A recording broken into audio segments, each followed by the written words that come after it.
마태복음 22장 15절입니다. 이 바리새인들이 가서 어떻게 하여 예수로 말의 올무에 걸리게 할까 상론하고 자기 제자들을 헤롯 당원들과 함께 예수께 보내어 말하되 선생님이여 우리가 아노니 당신은 참되시고 참으로서 하나님의 도를 가르치시며 아무라도 꺼리끼는 일이 없으시니 이는 사람을 외모로 보지 아니하심이니이다. 그러면 당신의 생각에는 어떠한지 우리에게 이르소서. 가이사에게 세를 바치는 것이 가하니이까 불가하니이까 한데 예수께서 저희의 악함을 아시고 가라사대 외식하는 자들아 어찌하여 나를 시험하느냐 쇳돈을 내게 보이라 하시니 데나리온 하나를 가져왔거늘 20절부터 22절까지는 우리 같이 읽어보시겠습니다. 예수께서 말씀하시되 이 형상과 이 글이 네 것이냐 가로되 가이사의 것이니이다. 이에 가라사대 그런즉 가이사의 것은 가이사에게 하나님의 것은 하나님께 바치라 하시니 저희가 이 말씀을 듣고 기이 여겨 예수를 떠나가니라. 됐습니다. 점심 식사하시고 좀 피곤한 시간대인데 이렇게 또 우리 테마교제 시간을 갖게 됐습니다.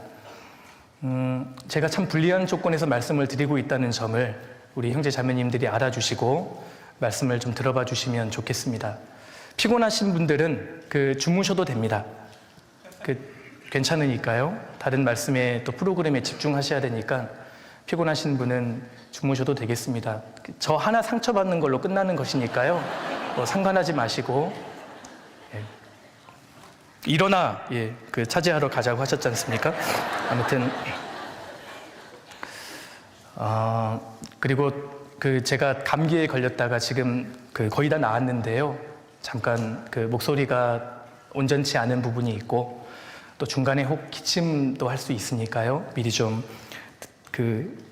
들으시는데 불편함을 드려서 좀 양해를 좀 미리 드리도록 하겠습니다.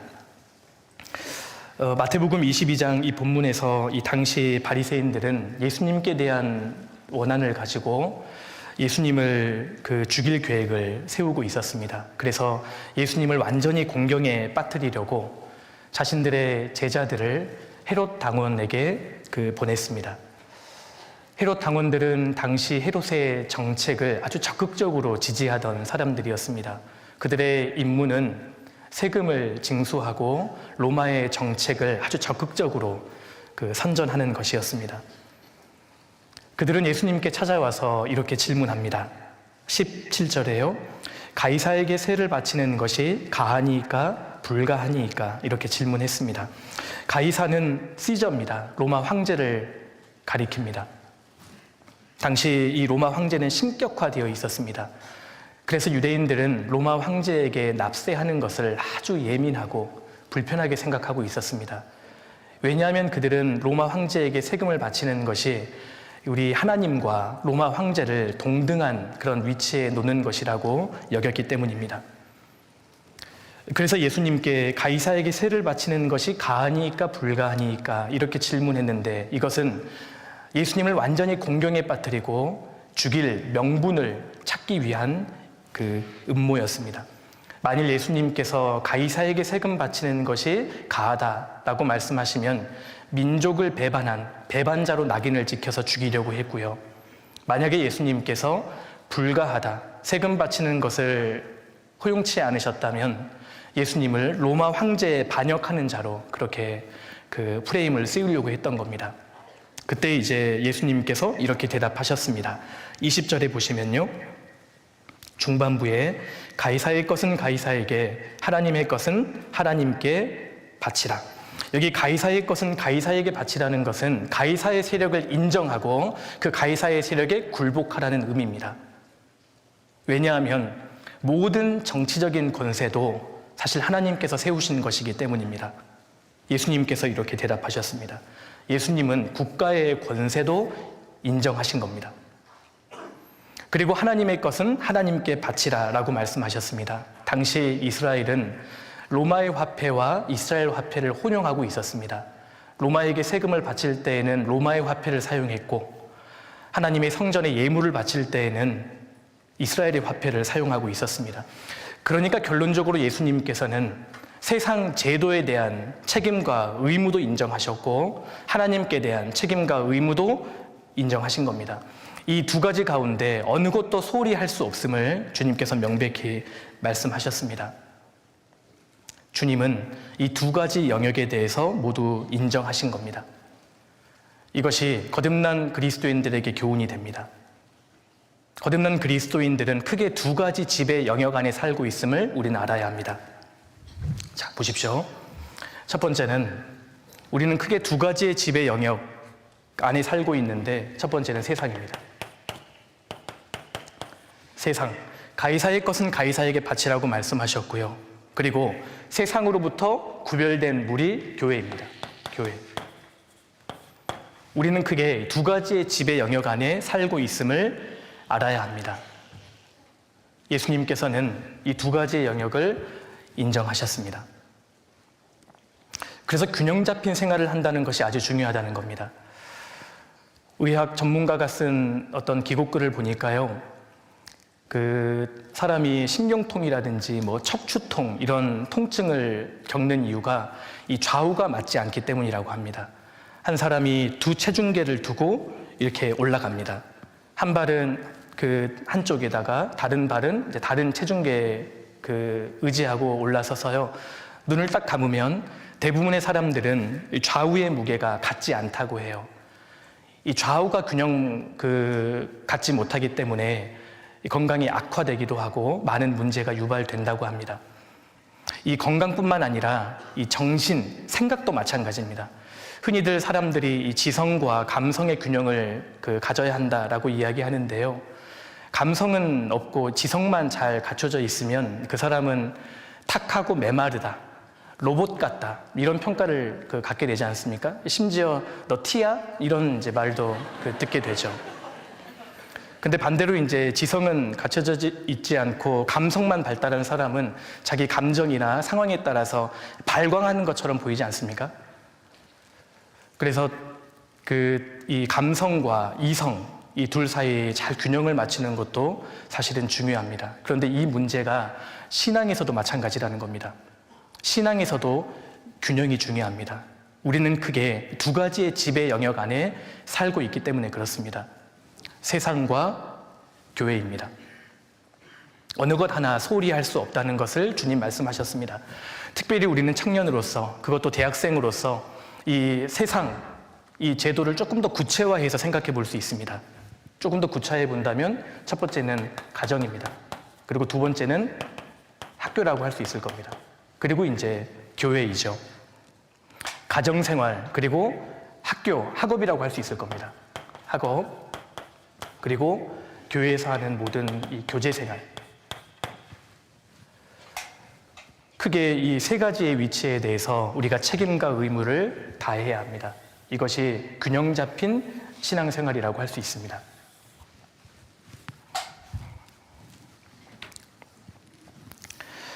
우리 빌립보서 2장을 한번 찾아보시겠습니다. 빌립보서 2장입니다.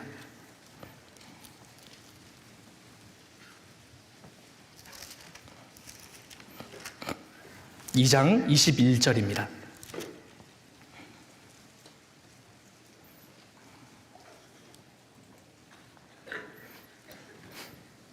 저희가 다 자기 일을 구하고 그리스도 예수의 일을 구하지 아니하되 디모데의 연단을 너희가 안하니 자식이 아비에게 함같이 나와 함께 복음을 위하여 수고하였느니라. 이 말씀에도 자세히 보시면 자기 일이 있지 않습니까? 그리고 그리스도 예수의 일이 있습니다. 주님 이 두 가지 일을 거론하고 계십니다. 먼저는 여기 그리스도 예수의 일이 있습니다. 주님의 일이 있습니다. 예수님께서도 하나님의 것은 하나님께 바치라고 말씀하셨잖아요. 주님의 몸된 교회와 직접적으로 연관되어 있는 일이 있습니다. 우리가 함께 교제하고 구원받은 성도들끼리 서로 사랑하고 복음을 전해서 하나님의 교회를 세워가는 이것이 직접적인 주님의 일입니다. 그러므로 내 사랑하는 형제들아 경고하며 흔들리지 말며 항상 주의 일에 더욱 힘쓰는 자들이 되라. 이게 주의 일이 있습니다. 여호와의 일을 태만히 하는 자는 저주를 받을지어다. 하나님의 일이 있다는 겁니다. 그리스도의 몸된 교회와 직접적으로 연관되어 있는 일이 있습니다. 사실 이 교회 안에서 주님 앞에 쓰임받는 일보다 아마 중요한 일은 없을 거라고 생각합니다. 간혹 어떤 분들은 세상 조직에서는 귀하게 쓰임을 받는데 교회에서는 귀하게 쓰임받지 못하는 분들이 간혹 있습니다. 그분은 교회가 무엇인지를 잘 모르기 때문입니다. 마태복음 8장에 예수님께서 이 땅에 오셔서 여우도 굴이 있고 새도 거처가 있으되 나는 머리 둘 곳 없다 이렇게 한탄하셨습니다. 예수님께서 이 땅에 왜 오셨는 줄 아세요? 머리 둘 곳을 찾기 위해 오신 겁니다. 머리 둘 곳이 없었습니다. 그 당시에는. 그런데 오순절에 성령이 강림하시고 이 땅에 주님이 머리 둘 곳이 생겼잖아요. 거기가 어디입니까? 교회입니다. 교회는 주님의 몸이지 않습니까? 주님의 몸된 교회입니다. 그러니까 우리가 지금 속해 있는 이 교회가 얼마나 거룩하고 얼마나 신비하고 중요한 것인지 모릅니다. 우리가 이 교회가 얼마나 소중한지를 알아야 하고 이 교회 가운데에서 쓰임받는 것이 중요하다는 겁니다. 반면에 21절에 여기 자기 일이 있습니다. 가이사의 것은 가이사에게 바치라고 말씀하셨습니다. 세상에서, 그러니까 가정에서, 학교에서, 직장에서 내게 맡겨진 일이 있습니다. 여기에서 주어진 책임과 의무도 우리가 소홀히 해서는 안 된다는 겁니다.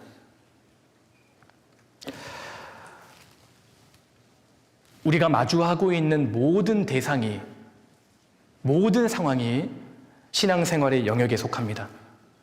먼저 이것을 분명히 해야 합니다. 그래서 오늘은 우리가 어떻게 하면 청년으로서, 대학생으로서 균형 잡힌 신앙생활을 할 수 있을까? 여기에 대해서 좀 말씀을 드리고 싶습니다. 자, 먼저 분명히 해야 할 것이 있습니다. 우리는 가정생활, 그리고 학교생활, 학업입니다. 그리고 교회생활, 이 교제를 모두 다 해야 합니다. 오늘 이 테마 교재의 제목이 학업과 신앙생활의 균형인데요. 사실 이 제목 자체가 온전치 않습니다. 왜냐하면 신앙생활 속에 학업이 포함되기 때문입니다. 학업은 신앙생활의 일부입니다. 자, 보십시오. 우리는 이 교회생활, 교제를 가리켜서 신앙생활이라고 생각하고 나머지는 소홀히 해도 된다고 생각할 때가 많이 있습니다. 그러나 그렇지 않습니다. 성경적인 신앙생활은 이 세 가지를 다 포함합니다. 이것이 신앙의 영역에 속한다는 겁니다. 어떤 분들은 교회에 왔을 때에는 봉사를 열심히 하고 교제도 빠지지 않고 복음도 참 잘 전합니다. 그런데 가정에서는 많은 문제거리를 주고 부모님에게 고민거리를 제공합니다. 어떤 분은 공부는 열심히 하고 학업생활에는 충실히 하는데 교제생활에는 소홀히 합니다. 이 사람들을 가리켜서 신앙생활을 잘한다고 할 수 있을까요? 그렇지 않습니다. 우리가 마주하고 있는 모든 영역이 내 신앙생활의 영역에 속한다는 것을 우리가 먼저 분명히 해야 합니다. 가정생활과 그리고 학업생활, 그리고 교제생활을 다 잘하는 사람이 신앙생활을 잘하는 사람입니다. 교회생활은 잘하는데 학업은 게을리하든지 혹은 공부는 열심히 하는데 교제생활을 게을리하는 사람은 반드시 자기의 신앙을 돌아봐야 합니다. 그러니까 균형 잡힌 신앙생활이 성경적인 그리스도인이고 하나님께 인정하심을 받는 그런 사람이라는 것을 먼저 말씀드리고 싶습니다. 우리가 이렇게 교회당에 함께 모여서 말씀을 듣고 함께 봉사하고 또 교제하고 이런 시간이 우리에겐 너무 좋고 또 행복한 시간입니다. 그런데 세상으로 돌아가고 싶지 않은 겁니다. 성경만 보고 싶고 학과 전공책은 열어보고 싶지 않은 것. 현실 도피형 성도들은 균형 잡힌 그리스도인이 아닙니다. 우리가 함께 교제하고 또 이렇게 수련회에 함께 모여서 그 말씀을 듣는 시간이 우리에게는 정말 기쁨이 되고 행복이 됩니다. 그러나 이것이 힘든 세상, 현실로부터 도피하는 수단이 되어서는 안 된다는 겁니다. 이제는 세상으로 가야 합니다. 교회에서 말씀으로 충만해지고 하나님의 사랑으로 풍성해졌다면 하나님께서는 그 사람을 반드시 세상으로 보내시거든요. 가정으로, 학교로, 직장으로 보내십니다. 우리가 내 교회를, 이 교제를 최우선으로 생각하고 생명같이 여기는 것은 필요하지만 세상으로 가기를 주저하는 것은 변화산에서 예수님의 영광이 너무 좋아서 움막을 짓고 여기에 남겠다고 하는 베드로와 같은 모습입니다. 그것은 주님이 원하시지 않았습니다.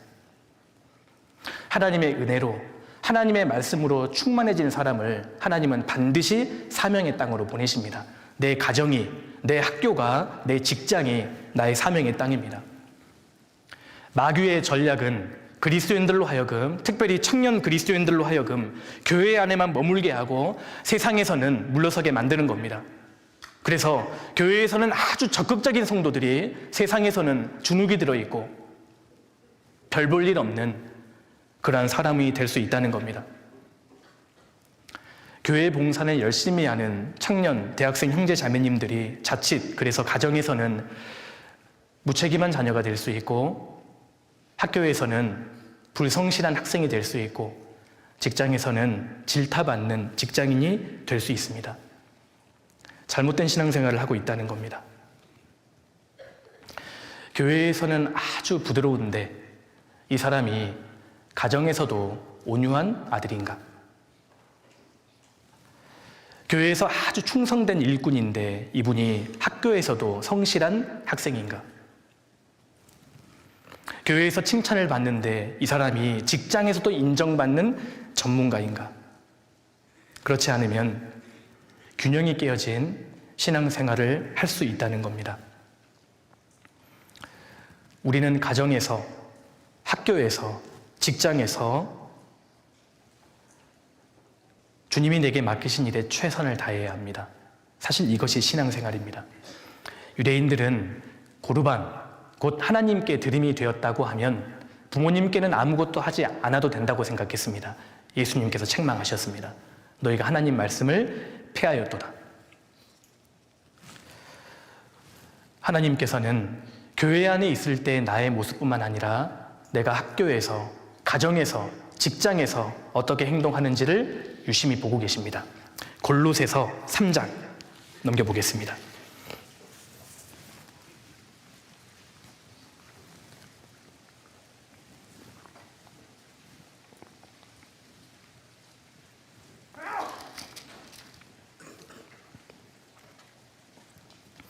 골로새서 3장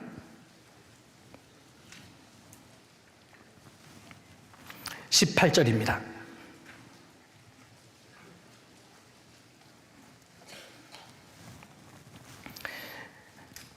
아내들아 남편에게 복종하라. 이는 주 안에서 마땅하니라. 남편들아 아내를 사랑하며 괴롭게 하지 말라. 자녀들아 모든 일에 부모에게 순종하라. 이는 주 안에서 기쁘게 하는 것이니라. 아비들아 너희 자녀를 경록해 말지니 낙심할까 함이라. 종들아 모든 일에 육신의 상전들에게 순종하되 사람을 기쁘게 하는 자와 같이 눈가림만 하지 말고 오직 주를 두려워하여 성실한 마음으로 하라. 22절, 24절 같이 읽겠습니다. 무슨 일을 하든지 마음을 다하여 주께 하듯 하고 사람에게 하듯 하지 말라. 이는 유업의 상을 주께 받을 줄 알미니 너희는 주 그리스도를 섬기느니라. 내가 결혼한 이후에 아내로서 남편에게 아내된 도리를 다하면 거기에 대한 상급은 하나님께 직접 받는다는 겁니다. 아내들아 남편에게 복종하라. 이는 주 안에서 마땅하니라. 남편들아 아내를 사랑하며 괴롭게 하지 말라. 남편은 남편으로서의 도리를 다할 때 거기에 대한 상급은 하나님께 받습니다. 가정에서 자녀가 부모님께 자녀된 도리를 다하고 순종할 때 거기에 대한 상과 영광은 주님께 직접 받는 겁니다. 직장인이 직장에서 성실하게 일하고 학생이 학교에서 성실히 공부하고 준비하는 것에 대해서 주님 반드시 갚아주십니다. 주님이 그 사람에게 상급과 영광을 갚아주십니다. 이는 유업의 상을 주께 받을 줄 알미니 너희는 주 그리스도를 섬기느니라. 맡겨진 위치에서 최선을 다하고 노력하는 것이 주님께 드려지는 산 제사입니다.